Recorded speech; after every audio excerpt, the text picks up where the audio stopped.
Well, winter is right around the corner. For this video, we did a lot of research with the goal of providing you with information to really help you understand what to expect for this coming winter, which will in turn help you determine how you're going to prepare. This video is sponsored by SimpliSafe. There's no safe like SimpliSafe. Now, while we're going to get into the general discussions based on what we found, even more importantly, we're going to give you some tools and advice to help make your winter preparing plans and decisions more accurate for your specific area. So let's go ahead and jump in. If you're new to this channel, my name is Chris, and on this channel we discuss emergency preparedness, aka prepping. Every year we do a video on what you can expect regarding weather in the upcoming season, whether it's summer or winter. And usually all the sources, they line up to give us a general picture of what we can share with you to inform you how you should prepare. But this year we set out to do that, but we found that a lot of the sources that we typically go to are kind of conflicting in their predictions. Some are forecasting above average and some below. And this really left us wondering why, because these sources, they generally tend to align at some degree or another. So we dug a bit deeper into some of the root causes for the uncertainty, which we're going to share with you in this video. So here's how this video is structured. We're going to start off by telling you what you can expect for this coming winter. We're going to point out some of the discrepancies, and then we're going to tell you what all this means to how you should prepare for this coming winter. Also, be sure to stick around, as we're also going to give you some free tools that you can look at for yourself that will help you to determine what to expect in your specific area. The predictions. The Old Farmer's Almanac, which has been publishing weather forecasts for over 230 years, claims an 80% accuracy. Now, the Almanac predicts a milder winter season across the United States for 2024 and 2025 compared to last year. Now, using a unique combination of solar science, climatology, and meteorology, the Almanac bases its long-range forecasts on weather patterns from 1991 to 2020. Now, the key factors driving this year's forecast include high solar activity from solar cycle 25 and ocean atmospheric patterns like El Nino and La Nina.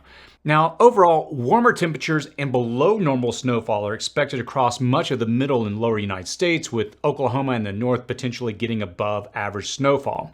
However, some say the Almanac's predictions are not based on scientific data and are more rooted in folklore. And these prediction models, they tend to fall apart over longer ranges of time because the bigger picture is just so erratic. Now, beyond just the Almanac, most scientists concur that solar activity is expected to contribute to warmer winter temperatures across much of the country. And the sun is reaching its solar maximum, which typically leads to increased warmth. Coupled with a neutral to warm El Nino southern oscillation pattern, much of the nation will probably see less snow and more moderate conditions compared to last year. However, regions like the Southeast, Deep South, and Pacific Southwest could still see heavy rainfall, while colder weather will persist in the Pacific Northwest, Desert Southwest, and Upper Midwest. Now, regional forecasts show that most areas are going to experience a milder winter with occasional cold snaps. In the Northeast, for instance, temperatures are predicted to be slightly above average, with the coldest periods in mid-December and late February.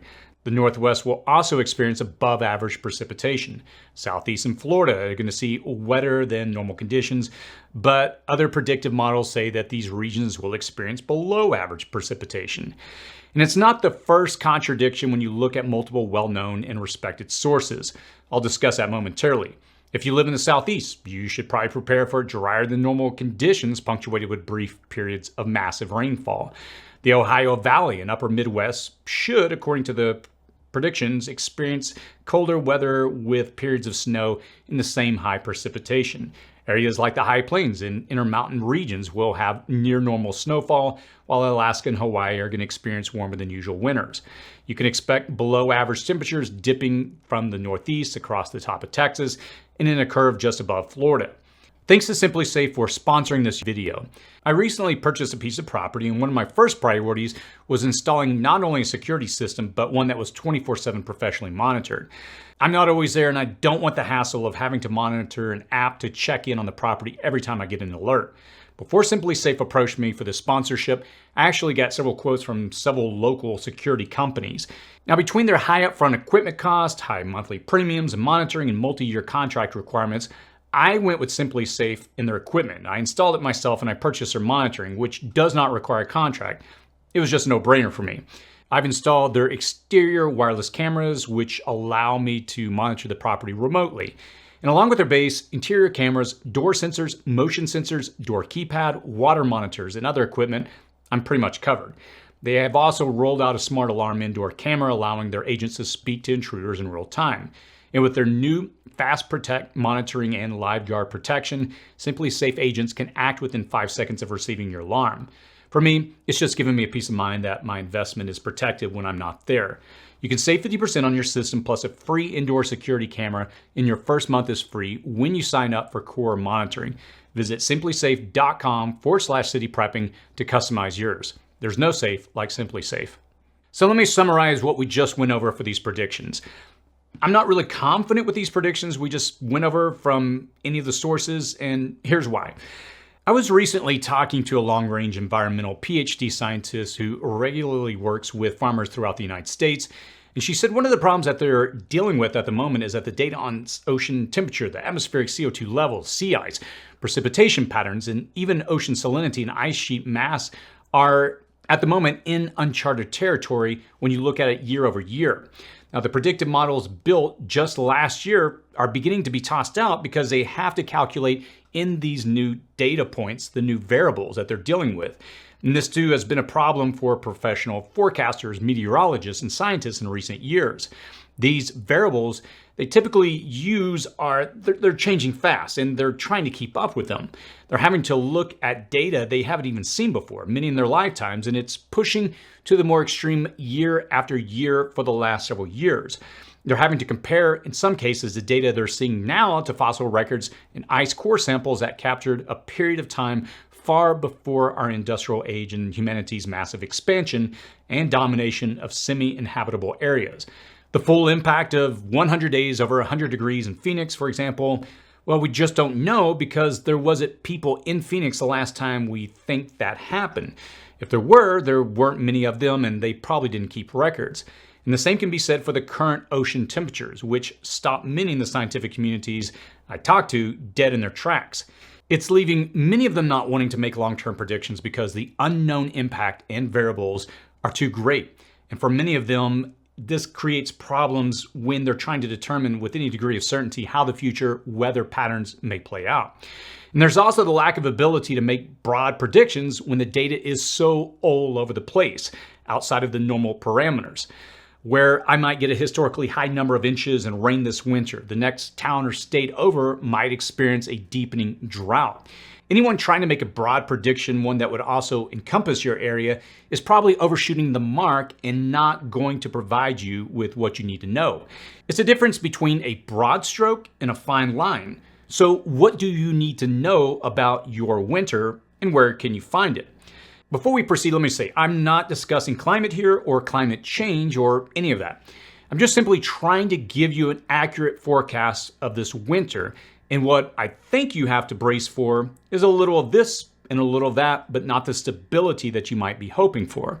If you're slated, for example, to get a below average precipitation, well, I would still at least prepare for the occasional brief period of massive downpours. If you're slated for a little snow, you might prepare for that unseasonably warm period when a sudden massive drop in temperature or even that one significant snowfall might happen. And I think the only certainty to be forecasted this winter is that we're going to see increased instability in our weather. What you need to know. Okay, so given the uncertainty in these predictive models, I think it's hard to know what you should be preparing for when it comes to weather. After all, when things are predicted one way and they come out another, or record after record is being broken year over year, you're clearly out of the comfortable model zone for forecasting. And look, I don't have a crystal ball, and I'm not a meteorologist, and I don't even play one here on YouTube, but I do think that many people are moving away from predictions that try to guarantee certainty when the numbers from the data are so extreme and all over the place. I'm seeing competing forecasts in some cases depending on the source. For example, here's a great example. We were forecasted to have an extreme hurricane season at the beginning of the hurricane season this year. It kicked off with a mighty Hurricane Beryl. We were all collectively bracing for rapid fire storms. Then an inordinate amount of Saharan dust hindered the formation of hurricanes, and the jet stream pushed the formation zone. And the season's not over by any means at the time of recording this video, but we didn't see the rapid 1-2 punch of extreme hurricanes that we were predicting, or at least the data that we were being shown and what the prediction models were. But who knows? It might still come in the season's final weeks. Recently, the Sahara has experienced unseasonable and in some cases historic rainfall, which could settle the dust a bit. So will that mean all these powerful hurricanes are yet to come? Maybe, but it would also be wise to prepare for that. If not this year, next year may bring hurricanes your way if you're in that zone, and you'll still need to be prepared. And look, that's what it really comes down to. Predictions are just forecasts of future possibilities, but if you stretch them over a long enough period of time, you're going to see lulls punctuated by extremes. And one of the things we try to teach here at City Prepping is to look into the historical record for your area. What was the worst storm that hit your area? The most rain, the longest drought, the highest temperature, the most prolonged heat wave, and the coldest winter. I'm going to drop some links to tools in the description and comment section below where you can search your city and zip code and explore this historical record. The data is all online and you can pull it down if you want to. Now, the National Centers for Environmental Information is going to give you the raw data and the temperatures and prediction for your area and whatever date range you specify, assuming they have the data. And that can be a lot of raw data to process. So a simpler site you might want to use to help you understand your area is a Weather Underground's historical data.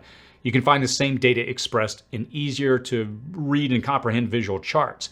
An even simpler view is a Farmer's Almanac history for your region. Again, they have an 80% accuracy, and that's nothing to be ashamed of, but here again, they're not really forecasting. They're informing you of what has already occurred.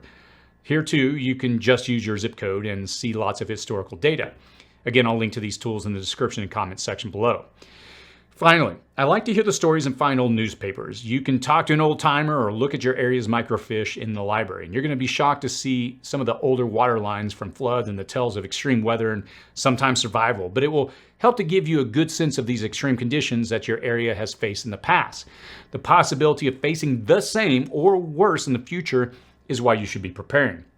You need to understand that these weather patterns, they're moving from east to west because of the jet stream, which is becoming increasingly wavier and slower than in years past.